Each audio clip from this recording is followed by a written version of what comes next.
Okay, so we're back again. I have actually got the lathe running. I'm warming up the lathe because I'm making the mandrel as we speak to go ahead and neck turn all this stuff. And when I say all this stuff, this started out as a simple, let's make some 6x47, and then I digressed and started making a whole project here with the 6 PPC, and then I got all off on a rant about, hey guys, do yourself a favor, and if you want to see some accuracy, check out this PPC thing. It really is all that. So we're going to go there too. And I've been fiddling around down on the range, getting it springed up here. I shot some this winter, but pretty much it was because I had some matches coming up, and it was before the first of the year. We had some matches September, November, and so yeah, it was a couple months ago, 3 months ago, and I found 2 of my guns were broken. So I started into this whole wintertime odyssey of fixing one of my 6x47 guns. I fixed my 300 WSM gun, and then I got a wild hair with the nutting and the whatever. I started this YouTubery, and now I'm building right out of the blue a completely another 6 PPC. And so we're not going to see any, but in the meantime, we're putting together a, I guess it's just a big video screen out there that's going to be playing right on the target while we shoot, so that we get some cool effects of, okay, here's a load, here's a thing, bada boom. But I thought what I would do here is just kind of start with the fact that the first mandrel I built, I spun it down to where I got a fit that I kind of found useful. And then I had to do a whole bunch of math.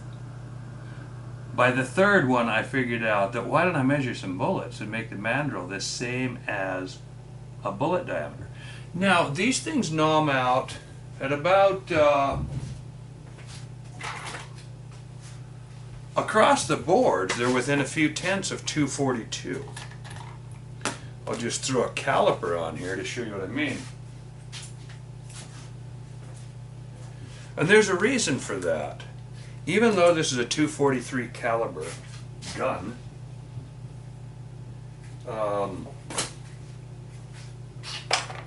you have to understand that these bullets want to seal inside the bore, and the bore of the gun has got something called rifling lands in it. There, I just did a 3-groove barrel for you. So this is, and 3-groove, oddly enough, is actually a pretty common barrel. I don't know if that's odd or not, but maybe that's unexpected to some of you. There's the outer diameter of the barrel. This is the 6mm bore of the barrel. But when you're down here in the dirt playing with neck turning and clearances and the size of bullets, I decided to make my neck turning life easier. I'm going to turn all my 6mm mandrels to a standard. So to come up with a standard, I measure, see if I can get this to show on the video. Hopefully, I'm not concerned with orientation because I would think that all of you can read upside down. That's not a problem. So, 242. But, you say, that's odd. This is a 243. Well, that's why I drew this picture, because I think the why of things is so interesting. It's what drives us to greater and greater heights all the time. Yes, this is called a 243. And yes, it is 243 diameter out here to the depth of the groove. Maybe. And this might be on a lens 237, 243, or not. All I'm saying is there's a difference between the groove and the land, and that when a bullet goes into there, where's that excess bullet gonna go? You put food in your mouth and chew it, and your teeth go down into the mass of, let's say you're chewing gum, you chew the gum down and it squeezes out the sides. It has to, you know, the mass of the gum stays the same. I started with food, and then I realized, no, food doesn't work because it gets smaller and you swallow it. But if you're chewing a piece of gum, it keeps it, you know, you're just changing the shape of an object. And a bullet's the same thing. The idea is to get it to go into the riflings, but still maintain an integrity so they can fly through the air without doing a bunch of this kind of stuff, which we're going to spend the next long time discussing what that kind of stuff does. The act of sealing this is called obturation, and when a bullet obturates, it has to have room to squeeze, squeeze, squeeze, squeeze, squeeze, squeeze, squeeze. It has to take that shape. So there has to be room for it to go. If this bore is too small, it'll stretch the bullet lengthwise. I have some bores up here on the wall that were experimental prototype setup barrels for 338, and they're like 6/1000ths too small. I had to call down and have some special bushings made so I could chamber it up. And I'm able to do tests. I can take a lathe turned solid or a standard conventional bullet, and I can cram it through a bore that's way undersized. Back when I was in gunsmithing school, I had a guy that I spent time with that was trying to blow up Carcanos. Back then they were called 6.5 Japs because it's a Japanese cartridge, and it's actually called the cartridge, but it doesn't matter. There are a couple of, there's a 7.7 caliber called the 7.7, and there's one called the 6.5. And he would do stuff like find an old 243 barrel and stick it on the 7.7 Jap and stick a 7.7 cartridge in it and pull the trigger and take pressure readings and see if he could blow he was trying to blow one of these guns up and he never could. Come to find out, you can squeeze, and then he recovered some bullets because this was back in Minnesota, in the cold country. It was easy to shoot into a snowdrift. So of course in the winter, step out of the shop, blah blah blah, pick up in the spring, and you've got these bullets that started out long, but now they're way long. Because you've taken a 7.5 millimeter 30 caliber essentially and squeezed it down through a 243 bore. So this is a malleable stuff. When you're talking 400 or 500 pounds, it's no different than driving a square wood stake into a round hole. Or, I mean, it deforms. This is called deformation, and that deformation in this case is called obturation. So a long way of explaining why this 243 bullet measures 242. So I decided, hey, I'm going to make my mandrels now. I'm going to nom them out at 0.242. Then I can use the same mandrel for this. This happens to be, I just know that this 6.5 by 4 or 6 by 47, because I have 5 different iterations up to 0.271 neck, the one that I just built is called a 0.266 neck. So I need to put my brass cases on here and turn them till they end up at 0.26, something under 66. Maybe 0.265, 0.264. This is where I work with VLD bullets. Now on the PPC, I'll probably be right around, well, here, and this is why I brought this folder out. I just grabbed it down. I think that this PPC reamer is close to the top in here. Let's find out. That's a number 2. That's a 2.1, 6mm PPC Pure Magic. This is the one that I chose to use. So these were some of the ones. I knew that it was close here because I'm actually going through, I just chose it to build this gun, so I knew it had to be close. This right here is a reamer print. See if I can get it where you can read it. But for all of you who are interested, you can go online and you can find reamer prints. Now the number that we're interested in today is this right here. That right here, we have a number which shows the diameter of the beginning of the neck, 0.268. And this is a non-tapered neck, it's parallel, so out here, again, 0.268. We have, in the gun, cut with this reamer, we have a 0.268. So, the Allenwa, right up here, 6mm PPC Allenwa 2, is a 268 neck. 268 neck.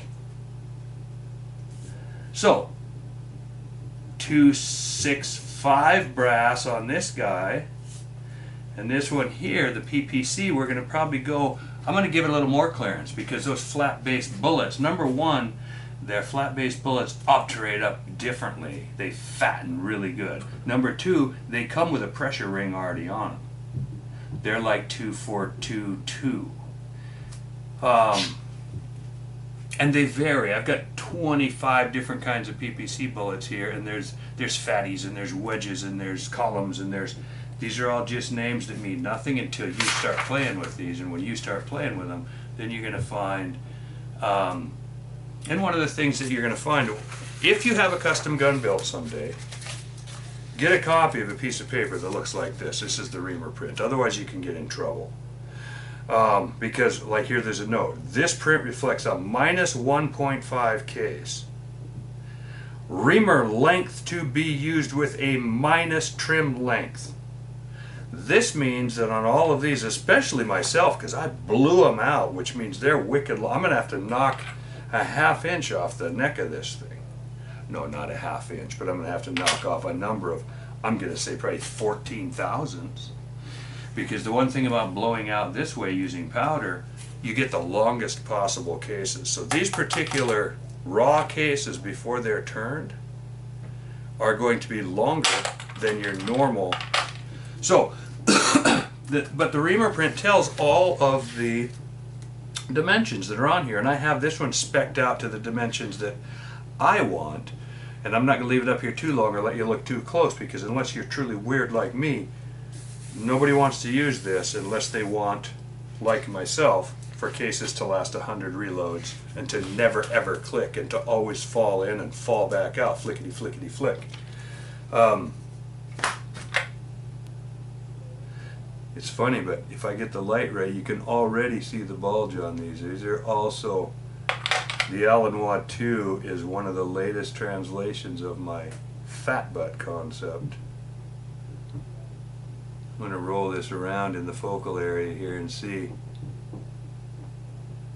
Might be interested for the few of the people that, the funny thing is, everybody's driven by different things. 9/10 of the bench rest people I show this to say, well, you gotta have some pride. I don't want my cartridges all bulged out like factory. I want nice. Fine. Live with the click, you silly git. So, this is my latest no-click chamber. This one's called the Allen Watt 2. There's an Allen Watt 1. There's a no-click prior to that. There's, on these and some of the others, I've taken to call them the Yo Mama. Yo Mama so fat. So these are Yo Mamas and these are 2s, but in both cases they're pretty wide. So, the part that I thought was, I was happy to finally have nailed down, is I'm going to go out there now. The lathe is cooking along, warming up. And I'm going to go out and turn a 242 mandrel. And from here on, I'm just going to work on getting that. It's going to make my life so much easier, because math and myself don't get along. I've got terrible math sense. I call myself math stupid, and that means something. It means that repeatedly I dyslexify numbers. I get the numbers wrong. Numbers are my thing. I have the largest vocabulary and the ability to spell better than any of you will ever meet. I would lay $1,000 on the line that says I will beat you at a vocabulary or spelling bee. Words are my thing. I'm just cocking off. That's true though. Words are my thing. Numbers not. Numbers, or also to use the modern parlance, numbers not so much. I'm terrible with numbers. I have kids who are great with numbers. So I call them. I called one of my kids twice today. I texted him, hey, would you check this? Just the other day, I was doing one of the last videos I did, I was talking about the wind on the belly of a bullet as it falls out of the air. And I did my normal thing. I forgot to account for the difference between feet per second and miles per hour. And I said, this bullet's falling through the air and it's got a 30-mile-an-hour wind on its belly after a second. Well, it doesn't. It's like, I don't know, I'd have to go run the numbers, 24 miles an hour or something. And after 2 seconds, that's doubled, so now it's going 48. I said it's 60 miles an hour. It's got a 60-mile-an-hour wind on its belly. Because, and that's why I had some notes. They're long gone now, but again, I need to be clear with you people. I need to be really, really, really clear that what's important to me is that you are thinking. Don't trust me. Don't trust my numbers. Don't trust what I'm telling you. But please, for the love of all that's precious and good in this world, please learn, or not learn to think. God made all us children the same. We all can think at one point. Please don't lose that ability to think incisively. I just made up a word, concise and incisive, concisively. In that sense, that's how my numbers work. I add them and subtract them and multiply them, and somebody comes up and says, "What's a half divided by 2?" And I'll bugger it up every time. I have to stop and think for 3 minutes to figure that out, because my math sense is terrible. So question everything. Maybe I make these mistakes and it's good for you, because then you can, oh, you're wrong, you're right, and then come up with the real number. Good for you. Good for you. But I need you helping me. I need you thinking with this kind of stuff. And one of the things I just simplified my life here was when I go to turn these. I remember I have 6 or 7 neck turners over here behind us in my neck turning station. Every brand, every one has got a different sized mandrel. And I used to call these, come on guys, can you get it together and everybody make the same size mandrel? Well, there are reasons for it, and they're not all different. But what I've decided to do is pick a mandrel size. So what I'm going to do now, I'll shut this video down. I think I'm going to take that camera out. We're going to spin down a mandrel. We're going to find out if this thing works. And here's where my inspiration, I may actually have improved on Jackie Schmidt's method. I have a shell holder out there.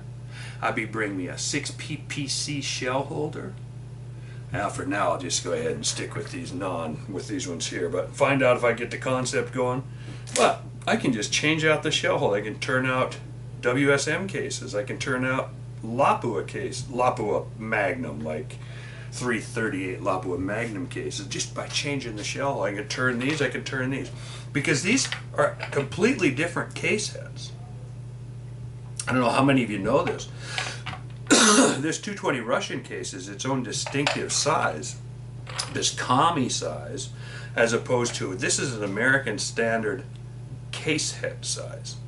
It's 0.473, it's called a 473, 473 inches. This case head size runs from 35 Whelen 30-06, 270, 25-06, 308, 243, 7 all the way down through 22, 250, 6.5 by 47 Lapua. You can go at 7 by 57. This is the case head of the world. 0.473 is like the standardized case head for all of the mid-sized cartridges.